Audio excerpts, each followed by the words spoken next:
And I must say, I struggled through the President's address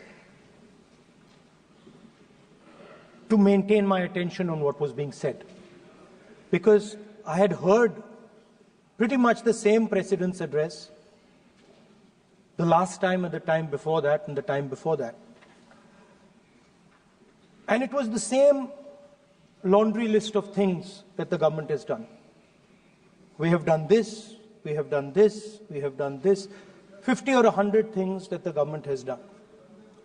And so while I was sitting there, I was thinking, okay, I am being critical about what is being said. And I am saying that this is not the type of President's address that should be delivered. Well, the question came to my mind, what type of address would an India Gathbandhan government deliver? How would that address be different than the address we heard? Because it's no point me saying that it is a laundry list and then not providing an alternative idea.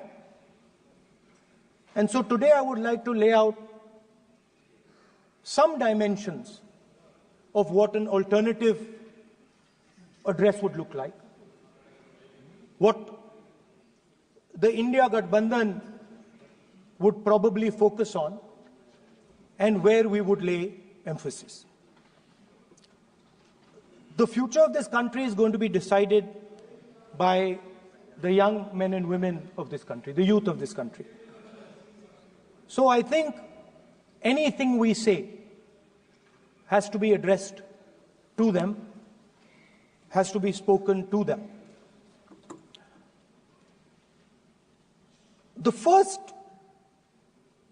thing in front of us, and this is something I'm sure the Prime Minister would accept, and pretty much everybody in this room will accept, is that even though we have grown fast, we are growing slightly slower now, but we are still growing. A universal problem that we have faced is that we have not been able to tackle the problem of unemployment. No, neither the UPA government nor today's NDA government has given a clear-cut answer to the youth of India about employment. I don't think anybody in this room will disagree with me. I'll give a little statistic for the Prime Minister. The Prime Minister, something I would agree with directionally. The Prime Minister proposed the Make in India program. I think a good idea. We saw the statues, we saw the functions, we saw the so-called investment, and the result is right in front of me. Manufacturing fell from 15.3% of GDP in 2014 to 12.6% of GDP today. That is the lowest share of manufacturing in 60 years. I'm not even blaming the Prime Minister, because I think it would not be fair to say he didn't try. I could say that the Prime Minister tried, and I think conceptually Make in India was a good idea, but it's pretty clear that he failed, because manufacturing went from 15.3% of GDP to 12.6%. So the first question that any alternative vision would answer to the youngsters of our country is, okay, what and how are we going to solve this problem of employment? Any country basically organizes two things. You can organize consumption, and then you can organize production. Modern way of saying organizing consumption is services. Modern way of saying organizing production is manufacturing. But there is more to production than simply manufacturing. For example, agriculture also is about production. Now, pretty much every government since 1990 has done a decent job on consumption, on organizing consumption. Which are the companies that organize consumption? Uber organizes consumption. Reliance organizes consumption. Adani organizes consumption. But we have, as a country, failed in organizing production. We have excellent companies that try to organize production. They are the Mahindras of this world. They are the Bajajs of this world. Part of Tata's organizes production, but the record of the country in organizing production is dismal. And essentially what we have done is we have handed over the organization of production to the Chinese. So this mobile phone, even though we are saying we make this mobile phone in India, that is not a fact.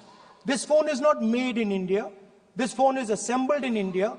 All the components of this phone are made in China. The network that has produced this phone is made in China, is owned by China. So every time we use a phone, every time we wear a Chinese shirt, a Bangladeshi shirt, every time we wear a pair of Chinese sneakers, we are paying a tax to China. Because some Chinese youngster is earning a salary to make or to produce that product. So the first message I would give in a presidential address would be that India has to focus completely on production. Because if we do not focus on production and we continue to focus only on consumption, we will find that we will run huge deficits, we will increase inequality, and eventually we will run into a serious problem. Social problem because of unemployment, which we are already facing. If you look at the numbers of the amount of people who are in jail, if you look at the numbers that are spent on internal security, if you look at the numbers spent on our police forces, they're all spiraling. They're all rising. And everybody understands that social tension is on the rise in India. So now the next question comes, okay, so where is this employment going to come from? What is India going to produce? And for that, I'd like to tell all the youngsters of this country that there is a revolution taking place, an exciting revolution. The world is transforming completely. And the change that is taking place, at the heart of the change that is taking place, we are moving from the world of the internal combustion engine to the world of the electric motor. We are moving from petrol to batteries. We are moving wind, solar, potentially nuclear energy. So our entire way of moving is changing. And this is going to change every single thing. It is going to change warfare. It is going to change medical treatment. It is going to change education. It is going to change how we eat. It is going to change every single thing. Now, the last time there was a revolution called the computer revolution, the government of India had a clear focus. We looked at that revolution. It was the Congress government. We looked at the revolution and we decided clearly that we are going to focus on the development of software. And we rode the wave of that revolution. And today you can see the result. I remember people laughing. I remember people laughing when the computer was being talked about. You mentioned Mr. Vajpayee. I respect Mr. Vajpayee, but Mr. Vajpayee gave a speech saying that computers are of no consequence to India. So, what is important when there is a revolution? What is important is that you understand what are the drivers of that revolution and where exactly do you need to focus, where exactly do you need to sit in that revolution. I said that this revolution is going to change everything. And I want the youngsters in this country to think about it.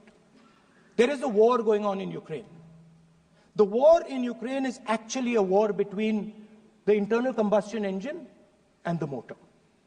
The electric motor. The electric motor is inside the drone, the engine is inside the tank. And if you look at what is going on in Ukraine, the tanks are dying by the thousands.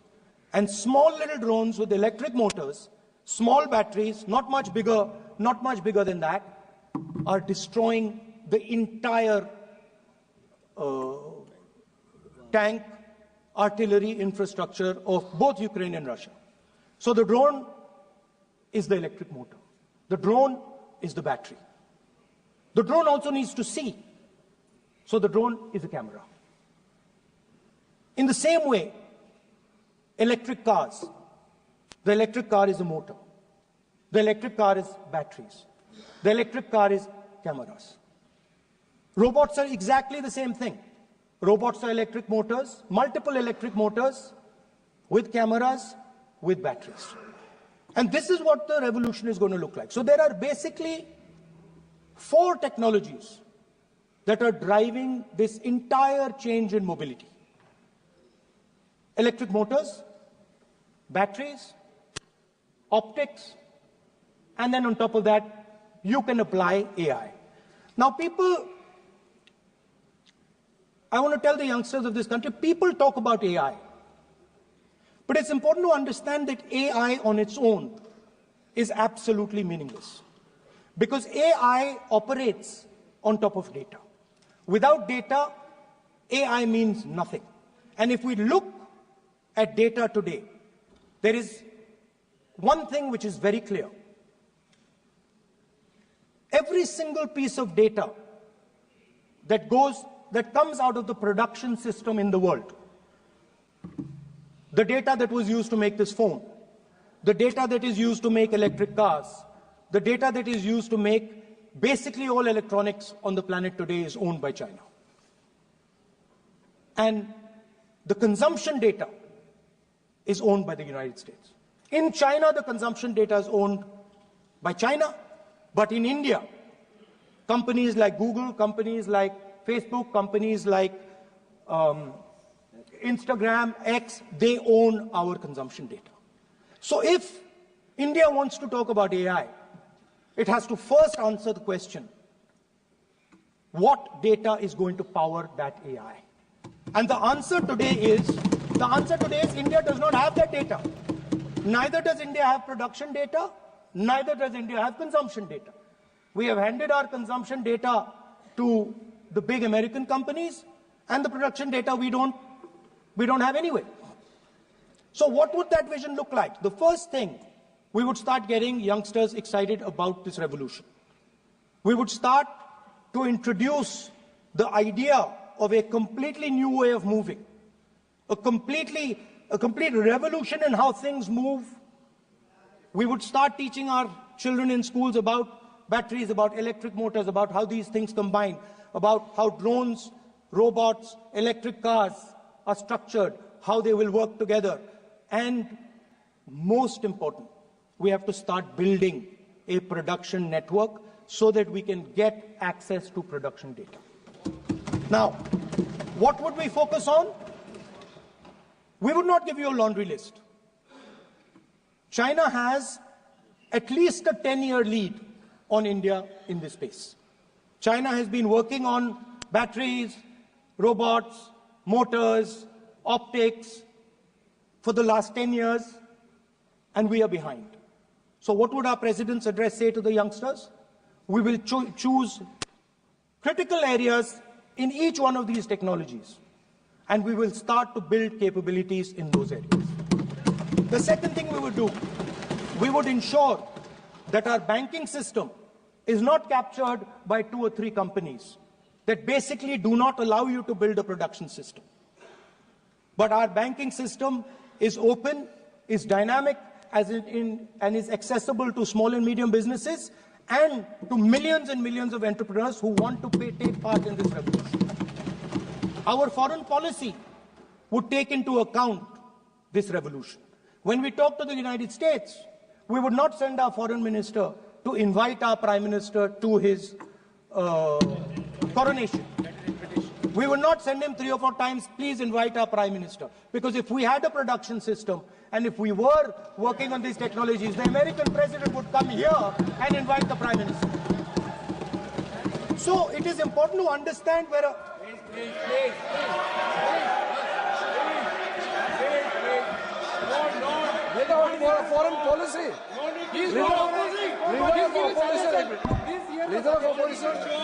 Leader of opposition cannot make such serious, unsubstantiated statements. This is related to the relation between two countries, and he is making an unverified statement about invitation of the Prime Minister of our country. Is matter of our dignity. How can you make such kind of statement? He is leader of opposition, sir. He should be responsible in making such statement. Sir, LOP is giving us very positive suggestions. Why they are worried, sir? For the country, he is giving. Leader of opposition has the information from any official source. He must inform the House. If leader of opposition has the information, please inform the House. Okay. Who has told you that foreign ministers visited for the purpose which you have mentioned? You must specify it. So, I'm sorry that disturbed you, that question. I apologize for disturbing your peace of mind. It's okay. I've apologized. I've apologized for disturbing your peace of mind. I'm sorry. Apologize for lying to the House. ऐसा नहीं होता है. तो serious होना चाहिए leader of opposition को. कम से कम देश के मामले में तो एक हो. देश के मामले में तो एक वॉइस से बोलना चाहिए. ये गलत बात है. ये ठीक नहीं है. लीडर ऑफ अपोजिशन को इस तरह का बयानबाजी नहीं करना चाहिए. ये गंभीर विषय पर चर्चा चल रही है.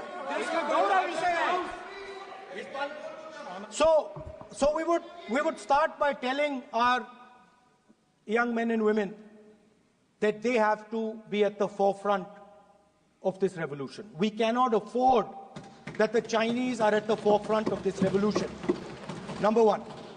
Number two, we will ensure that the absolute best experts on these technologies would talk to our students, would talk to our youngsters and guide them on what a future, on what these future technologies are going to do. We would make them partners in this revolution. Now, we talk about defense. And today, we have the Chinese. And the Prime Minister has denied it. And the army has contradicted the Prime Minister. It's true. The Prime Minister has denied it. The Prime Minister has denied it. And the army has disagreed with the Prime Minister that China is sitting on 4,000 square kilometers of our land, of our territory.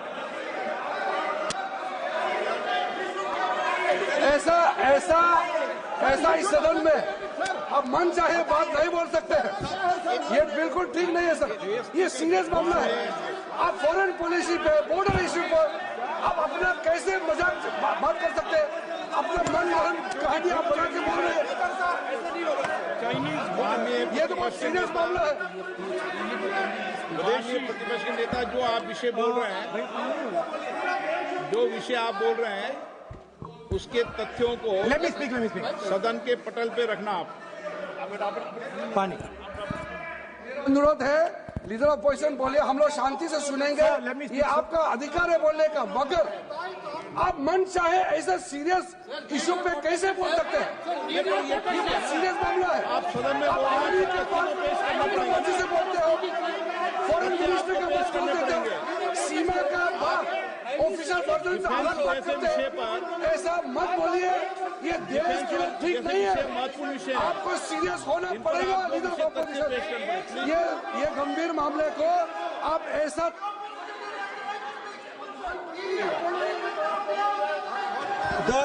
The Prime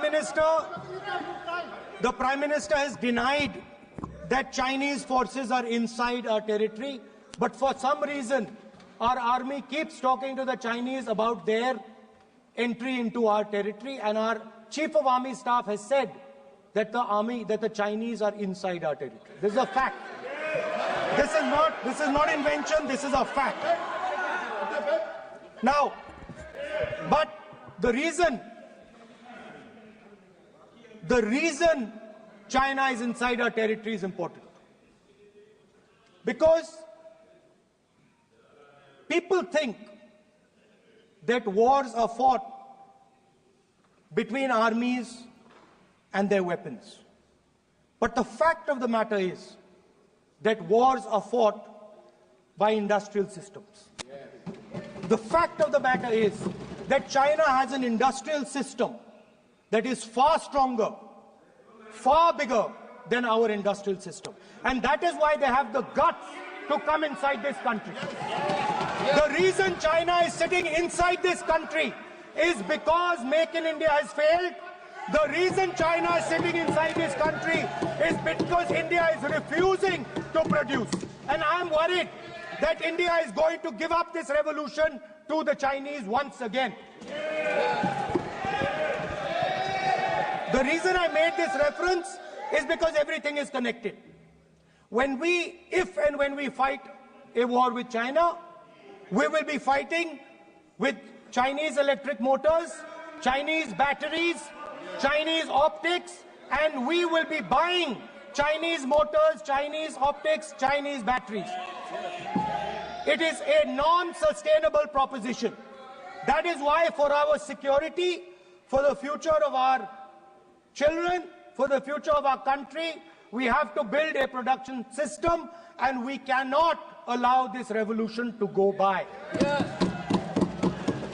Now, the next step, we have a strategic partner called the United States. The partnership should focus on how India and the United States can work together to take advantage of this revolution. That is what the conversation should be on. Please understand that India is as important as the United States for the simple reason that they cannot build an industrial system without us. They cannot build a production system without us. No matter what they say, the Americans simply cannot do what India can do because their cost structure is much, much, much more expensive than ours. We can build things that the Americans would never imagine. India can do that. So that would be the first part of a president's address. We would talk to the youngsters in India and say to them, we want you to be partners in this revolution. We want to change the Indian banking system so you can have access to it. And we believe in you, we trust in you, and we believe you can take on the Chinese. That's the first part. The second part would be about participation. We have done a caste census in Telangana. And what we have found is shocking. Almost 90% of Telangana is either Dalit, Adivasi, backward, or minority. Almost 90%. And I am convinced that that is the story across the country. I am absolutely convinced that the OBC population of this country is not one less than 50%, possibly 55%. 16% are Dalits, 9% are Adivasis, 15% are minorities. Last budget, there was a photograph. You remember the photograph? Of course. वो मक्खन बांटने वाली, हलवा बांटने वाली photo. मैं हैरान हो गया कि इस बार फोटो ही हटा दी. हलवा खिलाया मगर दिखाया नहीं किसको खिला रहे. So at the center of any new development paradigm for this country, which runs parallel with the production paradigm I spoke of, which works together with the production paradigm I spoke of, is the participation of lower castes, OBCs, Dalits, Adivasis in the wealth of this country. If we look at the largest corporates in this country, they're all owned. None of them are owned by OBCs. None of them are owned by Dalits. None of them are owned by tribals. If we look at the biggest media companies that support the Prime Minister, every day we see the Prime Minister's pleasant face, smiling face on these media.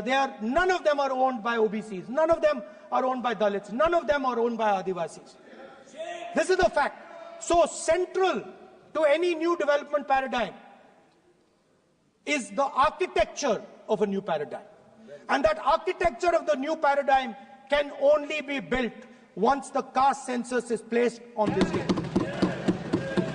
Because once the caste census is placed on the table, we will know exactly how much of this country's wealth, how much of this country's power, how many of this country's institutions are owned by 90% of this country.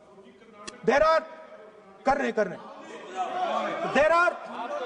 OBC MPs in the BJP. There are OBC MPs in the BJP. There are Dalit MPs in the BJP. There are Adivasi MPs in the BJP. Remember, you are OBCs, you have 50% of the population, and you have absolutely no power. I know that you're sitting there and you cannot even open your mouth. That is the truth of the country. प्रधानमंत्री का चेहरा आपको दिखाई नहीं देता है। जाति जनगणना, प्रधानमंत्री का चेहरा आपको दिखाई नहीं देता है। आर्किटेक्चर, अंधे हो गए, participation, revolution in this country that we are going to bring. ये अंधेरा हो गया है। पार्लियामेंट में है। ये कुछ दिखता नहीं है। सोनिया गांधी, प्रियंका, ये इधर अपोजिशन को कुछ दिखाई नहीं देता है। ओबीसी बात करते हैं। So the idea is, Speaker sir, the idea.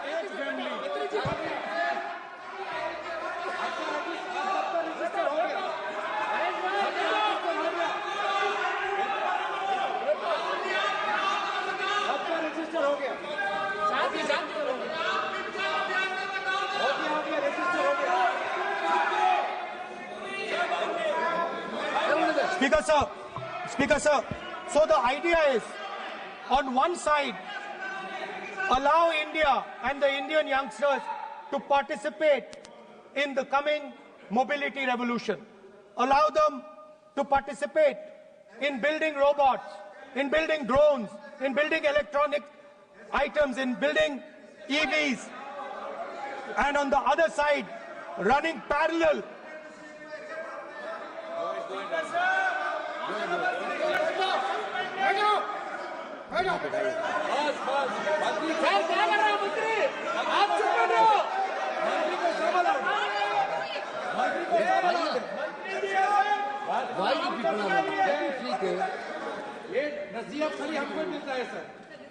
मैंने उनको ही मना The country, Speaker sir. ऐसा नहीं है।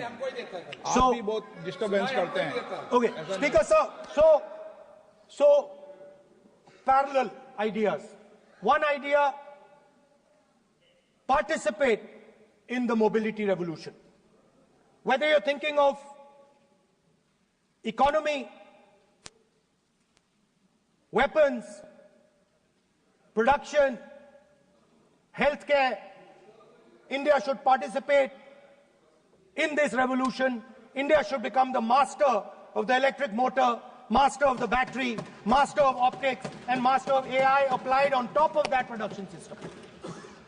Now imagine the power of AI when we apply it to the caste census. You imagine what we will do with AI and what we will do with the social revolution in this country when we start to apply AI on the data that we get from the caste census. So we are going to run a parallel track. On one side, participation, revolutionizing the participation of Dalits, OBCs, Adivasis in the ruling of this country, in the institutions of this country, in distribution of wealth of this country. And on the other side, parallel track, challenge the Chinese and participate in the revolution and defeat the Chinese in electric motors, batteries, solar panels, and wind. So that is the first two parts of any presidential election address that any India Gathbandhan leader would give you. The final, of course, we go back to the Constitution. This, our favorite, just like the production system is a weapon, just like Jati Jangarna is a weapon of transformation, this is what the entire architecture is built on. I remember before the elections, all of you were saying 400 par, and you were saying you would change this. And then I was glad to see that the Prime Minister walked in and then was forced to bow his head in front of the Constitution. It was a moment of pride for all Congress people that we had explained to the Prime Minister and to the whole country that no force will dare touch this. I know that the RSS has never accepted this. Mohan Bhagwatji has said that India didn't get independence in 1947. He has said that this constitution is meaningless. I know that that is at your heart. We will never let your dream come true. This constitution is going to rule India always. Now, एक minute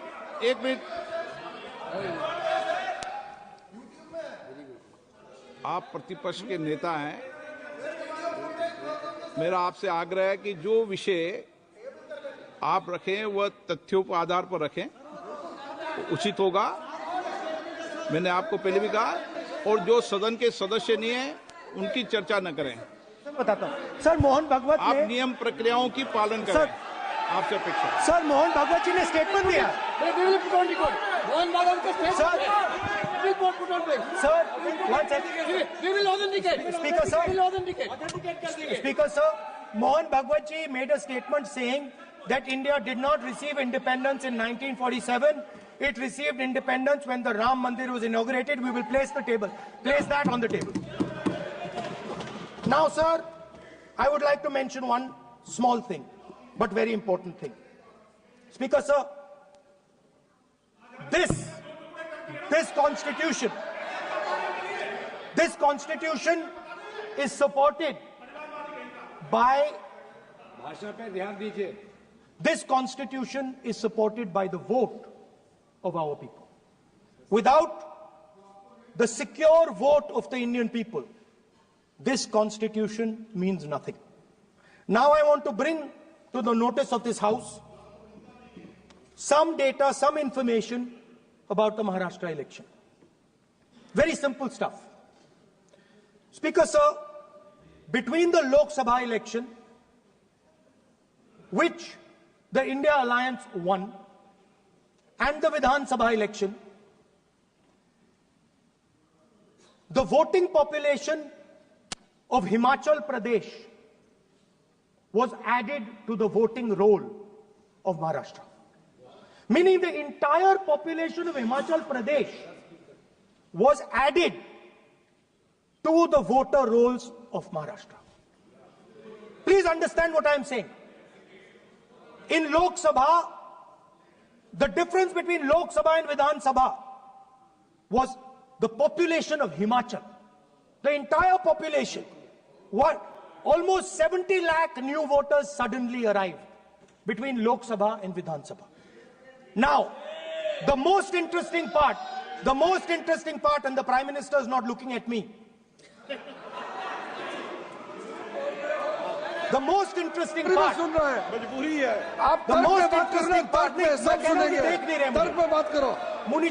suddenly. The most interesting part is,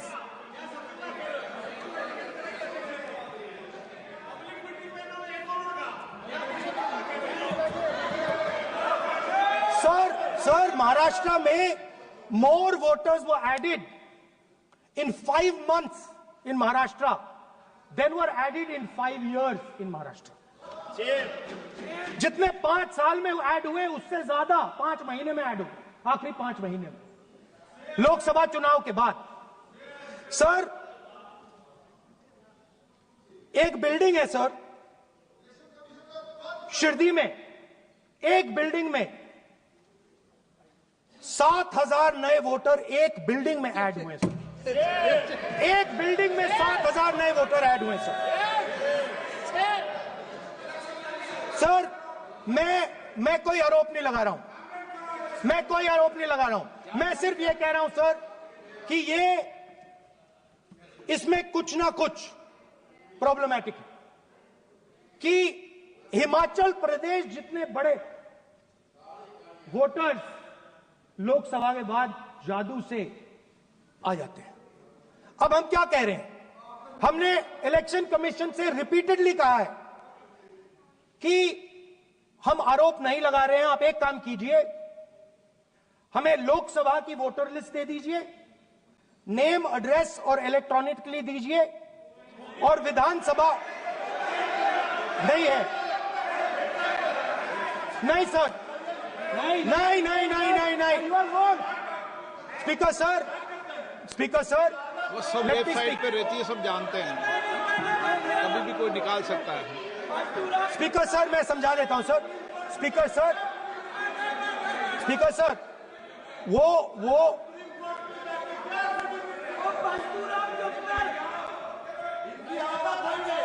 speaker sir we have asked speaker sir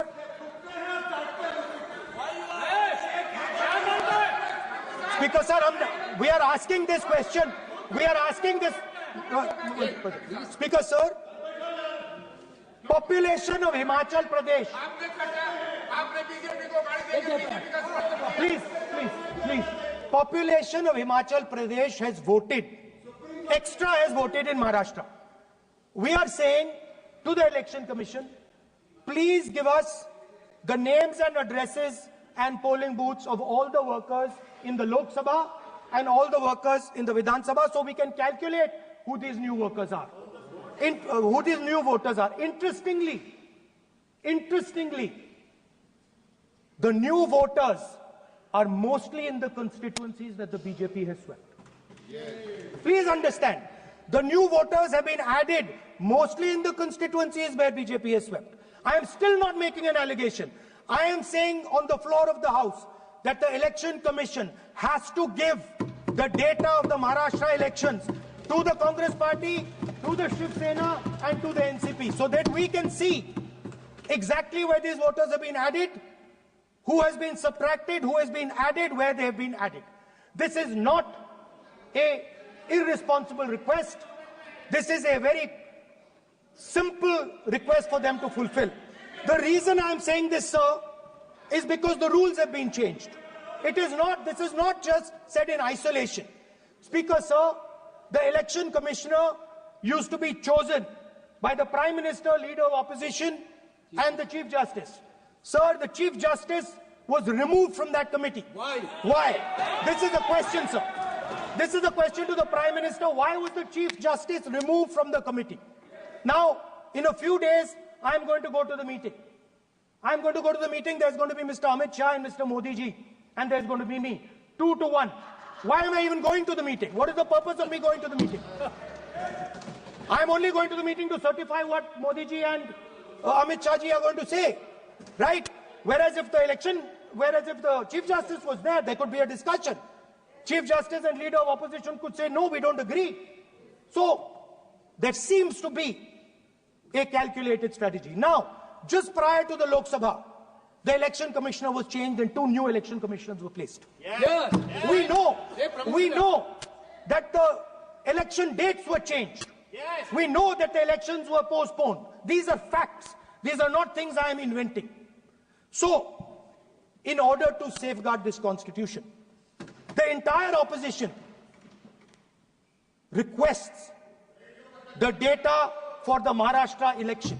We request the data and the electoral voter list for Lok Sabha and the corresponding list for Vidhan Sabha. And I am very confident that the Election Commission will not give us this information.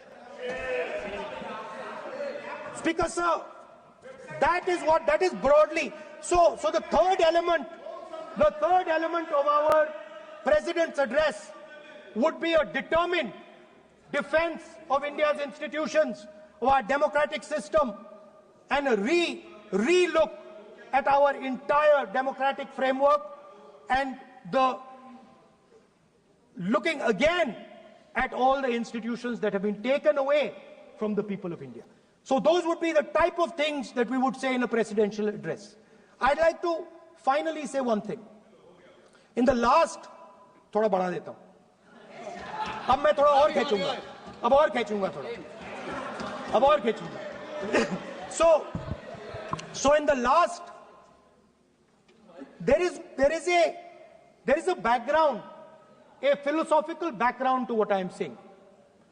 Essentially, what I am saying to the youngsters of India and to this house is that instead of focusing on multiple things, instead of telling us a laundry list, give us a strategy, give us a vision, make it clear, right? Now, there is a philosophical basis to this. There is even a deep philosophical basis to this. I showed you the picture of Shivji, which you didn't allow me to show. I showed that picture for a reason. What does that picture tell us? If you look at that picture carefully, it tells us focus carefully. Do not get distracted. Do not look here and there. Do the job at hand. So there is a philosophical basis to the speech I have given. I have not told the House and the country that we will do this, and this. This is the philosophy of Shivji. Say what you have to say, but be clear that you're going to do that one thing and don't do 56, 70 different things. So there is a link between our philosophical tradition, our religious tradition, and what I'm saying. And that is what India needs to do. India needs to connect the past, the values of the past. You talk about Sardar Patel ji, but you destroy Sardar Patel ji's values every day. You talk about Ambedkar ji, you destroy his values every day.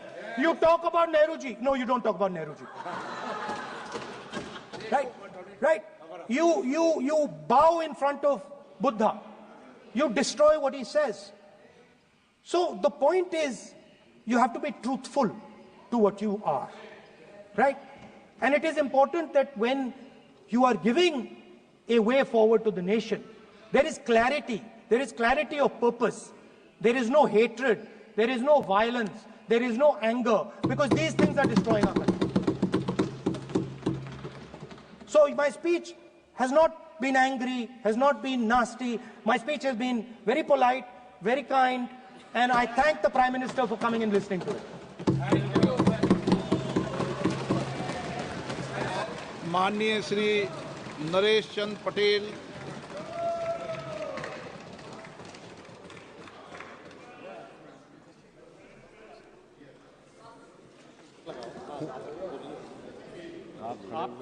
माननीय सभापति महोदय, अध्यक्ष जी, जाने वाले कोई नहीं रोक पाएगा। आप तो अपना भाषण दीजिए। महोदय, सबसे पहले मैं आपका धन्यवाद करना चाहता हूं कि आपने महामहिम राष्ट्रपति के भाषण के धन्यवाद प्रस्ताव पर मुझे बोलने का मौका दिया। मानवर, इस सदन में बोलते हुए सबसे पहले मैं महाकुंभ में हुई दुखद घटना को स्मरण करना चाहता हूं। उन सभी श्रद्धालुओं और भक्तों को मेरी भावपूर्ण श्रद्धांजलि। मानवर, जिन्होंने अपने जीवन की आस्था और भक्ति के साथ पवित्र स्नान करने का